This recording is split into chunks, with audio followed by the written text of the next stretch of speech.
Tuan aku ni memang tak reti jaga barang. Dia asyik letak aku atas lantai kotor airport. Kau lagi baik. Tuan aku ni gila overpacking. Setiap kali travel mesti nak bawa seluruh rumah. Baju 10 pasang padahal pergi 3 hari je. Betul tu. Last trip, dia masukkan aku dalam kargo sampai calar sebelah.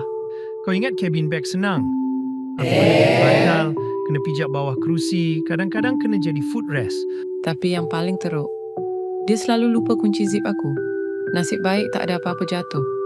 Kalau kau rasa itu dah teruk, cuba kau jadi aku. Tuan aku selalu lupa aku dalam hotel. Dah 3 kali kena tinggal. Kita ni memang bernasib baik dapat tuan yang adventurous kan?